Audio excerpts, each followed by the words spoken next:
Welcome to Community Connections, brought to you by Synapcity, featuring conversations, stories, and interviews with Ottawa's leading changemakers. Enjoy this episode.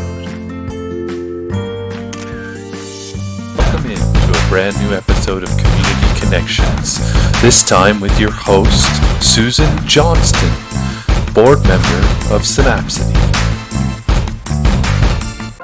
On this episode of Community Connections, Susan welcomes Derrick Simpson from the Ottawa Urbanism Book Club.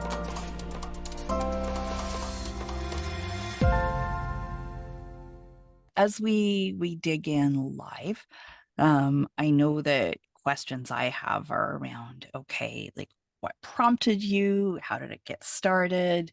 How is it lifting off? Maybe talk through pieces of your first conversations, some of the books that are sparking for you, and like where do you want to see this thing go forward? Yeah, that sounds good. Is that kind of a framing? Yeah, that works great. Very cool. Okay. Well, I guess I'm not surprised that it was Monique Fuller who forwarded it to me. And there's quite an inspiring group of folks thinking about urbanism topics around here. But maybe like Derrick, actually, before we start, tell me a bit about yourself and what sparked your own interest in topics around urbanism. Yeah, so I live in Centertown. I grew up in the suburbs and I didn't like driving. I don't enjoy it. It makes me nervous. And I really care about the environment a lot as well. So when I moved downtown, I realized, there's all these cars everywhere and it's hard to get around and it's incredibly expensive to maintain this infrastructure. And as I got more and more into following municipal politics, I realized sometimes not all of our ideas are being followed, or, as you see with Lansdowne 2.0, elected officials aren't always best representing us. So I got involved with the Centertown Community Association, and now I'm involved with the book club, which is kind of affiliated with Strong Towns Ottawa. And now it's just a great way to, build a community, connect with neighbors, and share our ideas for the city. And so when you say involved with Strong Towns Ottawa, what's that? Yeah, so it's a pretty new group. It was started by some Ottawa residents, maybe about 6 months, a year ago.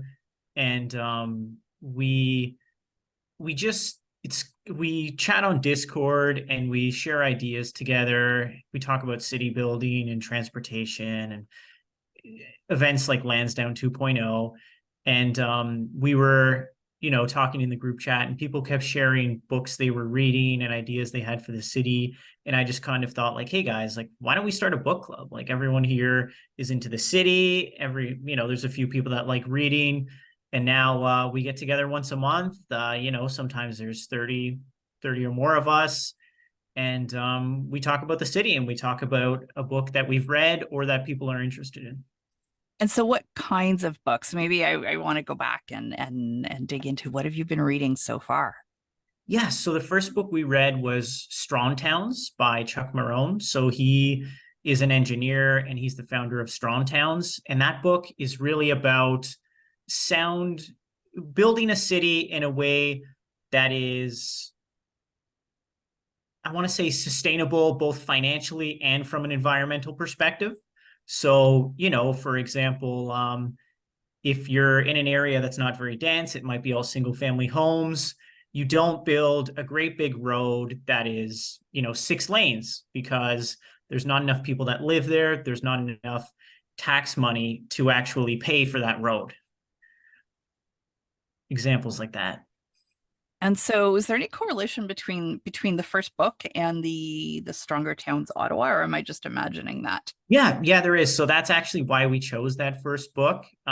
Strong Towns is a nonprofit in the US, and they're somewhat loosely affiliated with our group. So we thought this would be a great way to familiarize ourselves with those ideas and learn more about kind of how to build a city from a Strong Towns perspective. That's completely fantastic. Now, and I think when I learned about your book club that was relating to a book around walkability, you want to tell me about that? Yeah, so we read Walkable City by Jeff Speck in October, and that is a really, really good book. I highly recommend anyone reading it. It's a very simple read, which is one of my favorite parts about it. It has very actionable steps on how to make your city interesting and safe for walking in. So there's some examples like, put trees on the side of roads so that it looks really nice. It provides shade for pedestrians, and if a car were to veer off the road or to crash, they would hit a tree instead of, potentially hitting someone and very badly hurting them.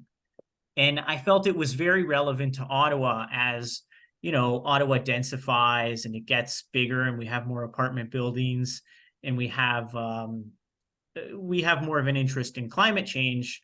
It helps make it so that as more and more people will be walking around the city because there simply isn't enough space for everyone to drive, it'll make it so that it's more enjoyable to live here as well. And so when you met around Walkable City, like what kinds of conversations did you find coming up? Yeah, we had some really, really great conversations. One of the, I would say, most interesting conversations we had there was on the LRT stations and how we could make them more useful for walking around. I mean, if you look especially at LRT phase 2 with the stations in Orleans, they're in the middle of the highway. And these are big, expensive train stations that we've spent a lot of money on. We've spent billions of dollars on this train, and people get off at the station and they have nowhere to go. There's not a lot of homes.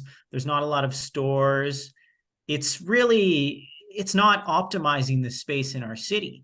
Whereas if you look at an LRT station downtown, like let's say Ottawa, well, it's right beside the canal. That's an enjoyable place to walk around. There's some nature. It's right beside the university, so you can get to your class right away. People live on the campus. It's all about how to optimize your spaces and make it so that it's easier to walk around and more enjoyable.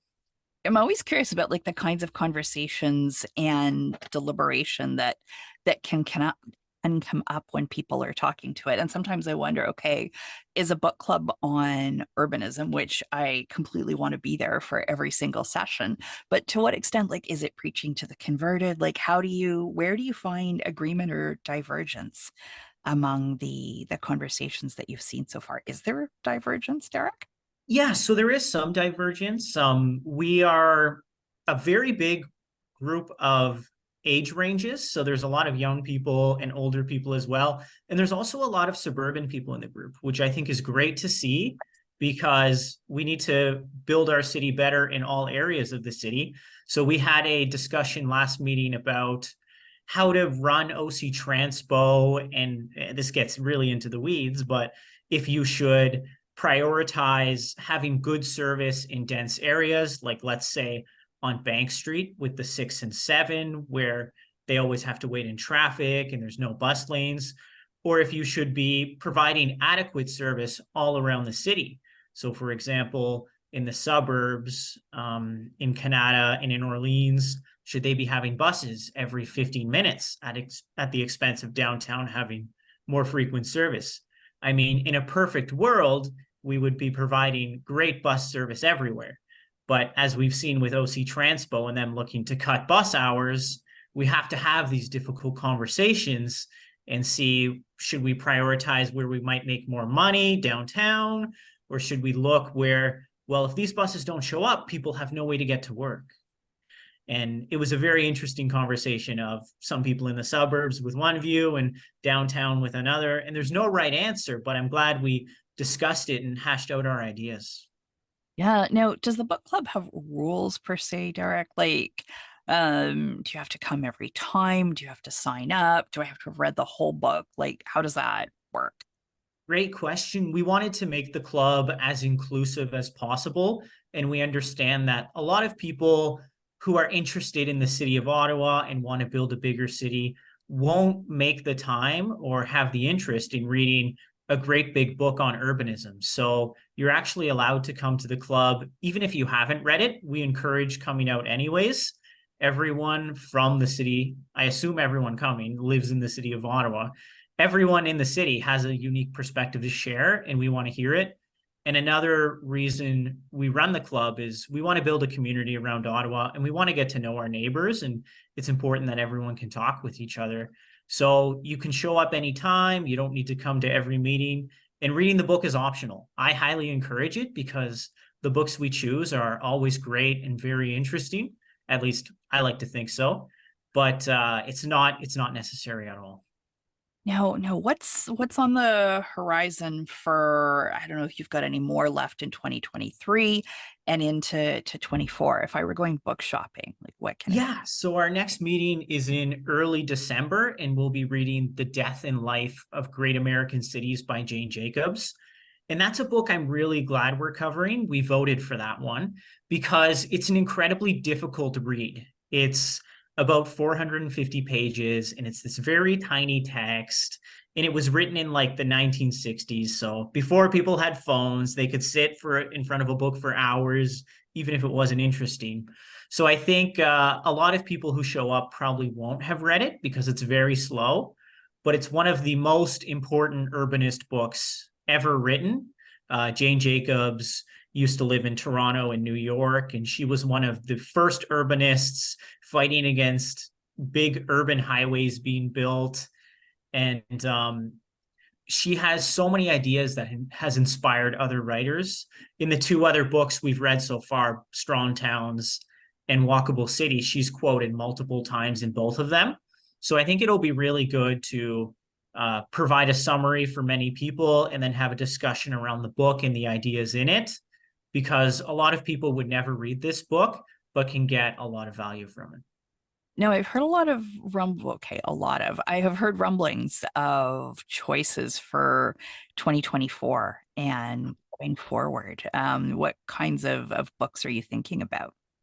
We just held a vote, and the results are in. In January, we'll be reading Street Fight by Jeanette Sadiq Khan. She worked for New York as high up in their transportation department.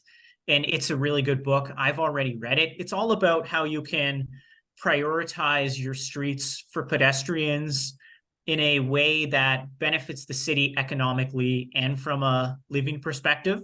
So I think it's very relevant to Ottawa in areas like Spark Street, where it is pedestrianized, but it's really not doing a great job of that. Or an area like Queen Elizabeth Drive, where it's pedestrianized sometimes and it's very well used, but some people in the city still need some convincing of, is this really worth it? So I think we'll have a very, very relevant discussion on what we can do in the city of Ottawa for our pedestrian first spaces. Very cool. And I'll touch on our February book as well. Actually, can I just go grab it for 1 sec to show you what we'll be discussing in February? Yeah, I'll be back in just 1 second.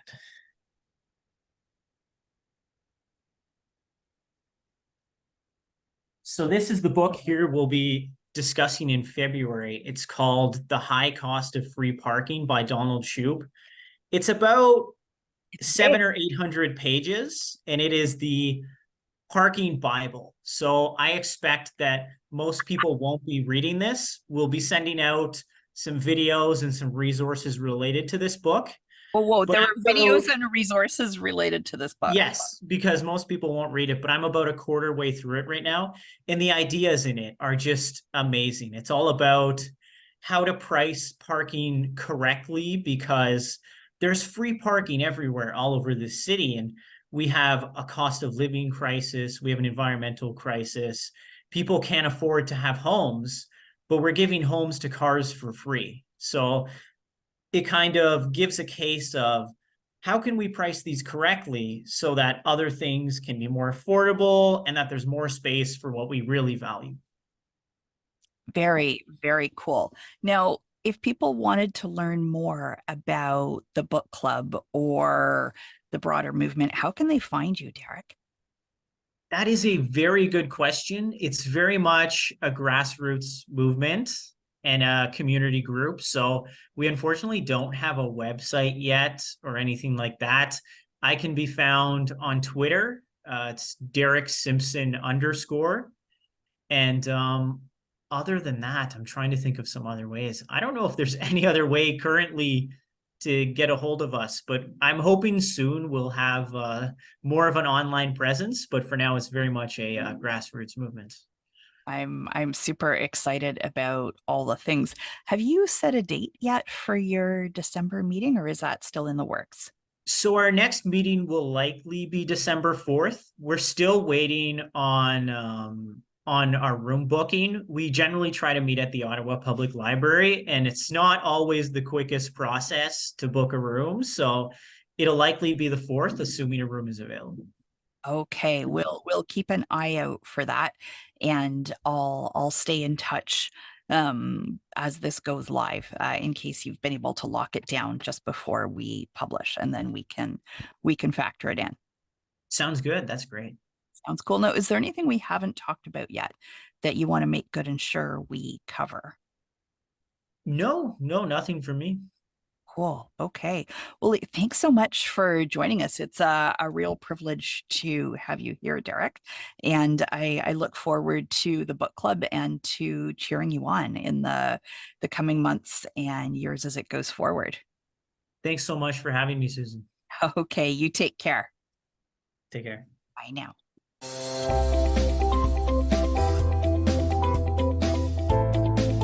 Thank you for watching Community Connections, brought to you by Synapcity. Be sure to follow us on social media and subscribe to our YouTube channel for more content like this. Until next time, stay connected.